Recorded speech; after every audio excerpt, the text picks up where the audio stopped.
Ilang taon na pong nasa abroad ang iyong asawa? 15 years. Ano ang pinakamalaking hamon na iyong kinakaharap bilang partner ng isang OFW? Noong maliliit pa ang aking mga anak, marami kaming gastusin na kailangan namin bayaran. Paano po ninyo hinaharap ang responsibilidad bilang tagapag-alaga ng pamilya habang wala siya? Kahit nasa malayo siya, pinagtutulungan namin sa pamamagitan ng pagkakaroon ng pakikipag-usap sa isa't isa. Bakit niyo po pinayagan yung asawa niyo na magtrabaho sa inyo? Para masuportahan ang lahat ng pangangailangan ng kanyang mga anak at ng aming pamilya. Para masuportahan lahat, lalong-lalo na ang kanilang mga pag-aaral. Dahil nasa college degree na sila. Paano po nagbago yung situation ng financial simula po nung umalis sila? Nakatulong yun kasi kahit pa paano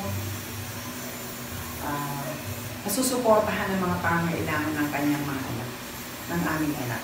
Kahit pa paano nabibili ang mga pangangailangan sa kanilang pag-aaral at sa kanilang pangangailangan dito sa bahay. Mga gastusin, mga pagkain, mga bayarin yun. Sa tingin mo ba sulit ang sakripisyo na ginagawa ng iyong partner para sa inyong pamilya? Sulit naman kasi maayos ang pag-aaral ng kanyang mga anak, masipag mag-aaral at maganda naman ang kinlabasan ng kanilang pag-aaral. Kaya sa palagay ko sulit naman. Paano nakaka-apekto ang migrasyon ng iyong partner sa inyong pamilya at sa inyong buhay? Immigration. Migrasyon. Paglipat ng bansa.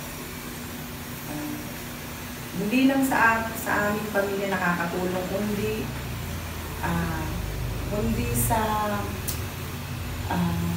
sa bansang Pilipinas dahil nagbabayad siya ng tax. Yun, di ba? Nakakapagbayad siya ng tax. Sa pamagitan ng tax, ay nagagamit yun para sa pamayanan, sa bansang Pilipino, yun. Sa mga Pilipino. Sa unang taon po na wala siya, ano po yung mga naging comments para sa inyo?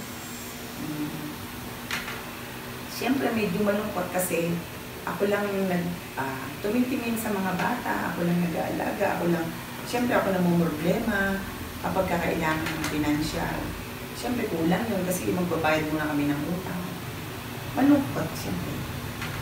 Ano ang iyong mga plano bilang isang pamilya pagkatapos ng panahong ito ng pagiging OFW ng iyong asawa? Ang plano ko siyempre sa aming siyempre magre-retire na siya. Ang plano ko makapag-ipon para sa aming pagtanda, sa future, kasi ang aming anak magkakaroon ng mga kanya-kanyang pamilya. So ang kailangan ko naman pag-ipunan yung para sa aming mag-asawa. Para sa aming unang-una, siyempre sa kalusugan, yun ang unang-una. Kasi hindi naman lahat ng mga anak kayang suportahan. Tutulong sa amin. Hindi naman lahat ng anak makakatulong at magiging maayos ang kanilang buhay. Kaya yun, pag-iipunan namin para sa aming pagtanda. Ano ang iyong mga saloobin tungkol sa desisyon ng iyong asawa na maging isang OFW? Wala naman akong saloobin. Ibig sabihin ng saloobin yung parang hinanakit or ano. Wala naman. Para sa akin, okay naman kasi makakatulong naman kasi yun at malaking bagay yun para sa aming mga anak. Dahil mapagtatapos namin ang mga bata, magkakaroon ng kanya-kanyang pamilya, magkakaroon ng maayos na buhay dahil makakapagtapos sila ng pag-aaral at makakapagtrabaho sa hinaharap. May mga regrets po ba kayo sa pag-nagtrabaho po ng asawa sa mga? Wala naman. Kasi para sa akin, mas okay yung nandoon siya kasi mas okay nandoon siya kasi kung dito lang, parang piling ko, parang di namin naabot yung mga pangangailangan ng mga bata ay para sa pag-aaral. Hindi namin mabibigay ang mga pangangailangan nila. Lalo sa panahon ngayon sa pag-aaral, parang sobrang ang bigat magpaaral lalo na sa kolehiyo.